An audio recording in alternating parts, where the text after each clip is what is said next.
Thank you, Mr. Chairman. Thank you, Mr. Chairman, for holding this important hearing as well. Look, with more and more of our R&D being led by the commercial sector, the challenge is integrating commercial state-of-the-art capabilities into national security systems, as all of you have already said. The department's efforts in microelectronics is a perfect example. The department's Microelectronics Initiative for National Security and Economic Competitiveness and the Trusted and Assured Microelectronics programs are focused on developing a trusted supply chain of state-of-the-art for our critical national security programs. As you know, the Indiana ecosystem is a significant contributor to that.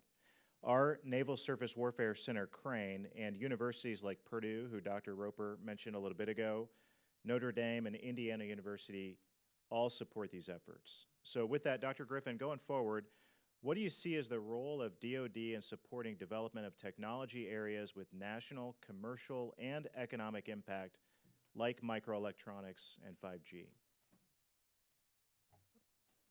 DoD has played, has a continuingly critical role to play in those developments. I've been out to Crane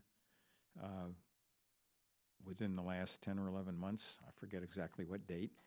I was blown away by the progress they're making on things that we can't talk about in this hearing.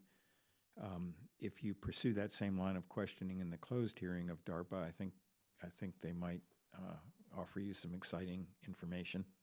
But broadly speaking, the DoD has a critical role to play.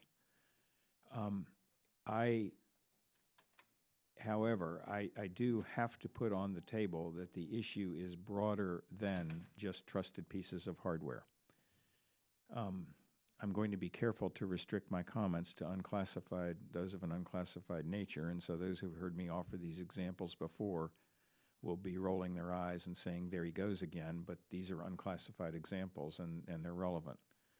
So I think 2 years ago, most people saw an extensive treatment in Wired magazine of a collateral damage caused by a Russian cyber attack on the Ukraine, which spilled over into the Maersk shipping line, and that globally important company came within one computer of losing all of their records. That one computer happened to be located in Africa and had been offline because of a multi-day power failure. So Maersk was able to reboot its system because there was one computer in their whole network that had not been contaminated. Last summer, I think everybody saw the front page news from the FBI, please turn off your router because it is necessary in order to reboot the software to get the Russians off your network. We've talked to I mentioned Dr. Porter earlier. She recently had occasion to talk to some of our Eastern European allies, relatively newly freed from Russian domination. They have Russians all over their network. What is my point here? The Russians aren't making and selling any hardware. Nobody's buying any Russian microelectronics.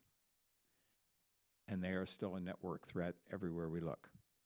It is about the hardware. Move on from there, we can unpack that more in a different setting. Yes, According sir. to an Axios article published today, Chinese telecom giant Huawei is poised to claim close to half of the 5G market. AT&T CEO Randall Stephenson also stated about Huawei, quote, "You can't separate national security from competitiveness and innovation," end quote. What portion of the 5G market do U.S. companies currently have? I don't know, sir. I can take that for the record. 5G is in its infancy. It is deployed, I think, in South Korea and on the Facebook campus, but it's not a finished product. Okay. Your office is managing the DoD 5G effort, correct? We are developing the DoD 5G strategy, yes. How do you synchronize all of those DoD efforts in a space that is primarily commercial? That, of course, is the key question. And so we see as our function the enabling of commercial enterprises to help them compete in what is a worldwide competition. But our companies view themselves as competing with other companies, irrespective of where they're located. They don't view themselves as being in a country-to-country competition. Huawei is an established competitor at this point. AT&T and Verizon and Sprint and T-Mobile and other companies do and will want to compete successfully with them, and I think by collaborating with them in specific areas, we can help them do that. Thank you very much. My time has expired.